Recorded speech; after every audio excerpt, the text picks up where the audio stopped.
अस्सलाम वालेकुम वरहमतुल्लाहि वबरकातुहू औज़ुबिल्लाहि मिनश शैతానిర్ రజీం బిస్మిల్లాహిర్ రహమానిర్ రహీం। ఆయతుల్ కుర్సీ అనేటటువంటి వాక్యం ఖురాన్లో 2వ సూర 255 వాక్యం। దీనికి ఉన్న ప్రాముఖ్యత గురించి ఒక విషయం తెలుసుకోబోతూ ఉన్నాము। సూరా బక్రాలో 255 వాక్యం, ఎవరైతే తెల్లవారుతూ ఉండగా పొద్దున్నే దీనిని చదువుతారో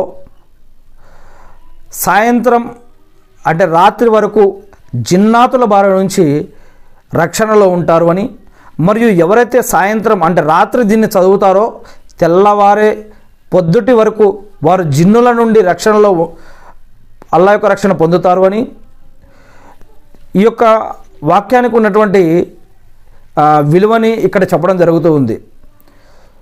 ఈ యొక్క ఆయతుల్ కుర్సీ యొక్క అర్థం ఏమిటి అంటే అల్లా ఆయన తప్ప ఆరాధ్యుడు ఎవరో లేరు అని, సకల సరాచర సృష్టికి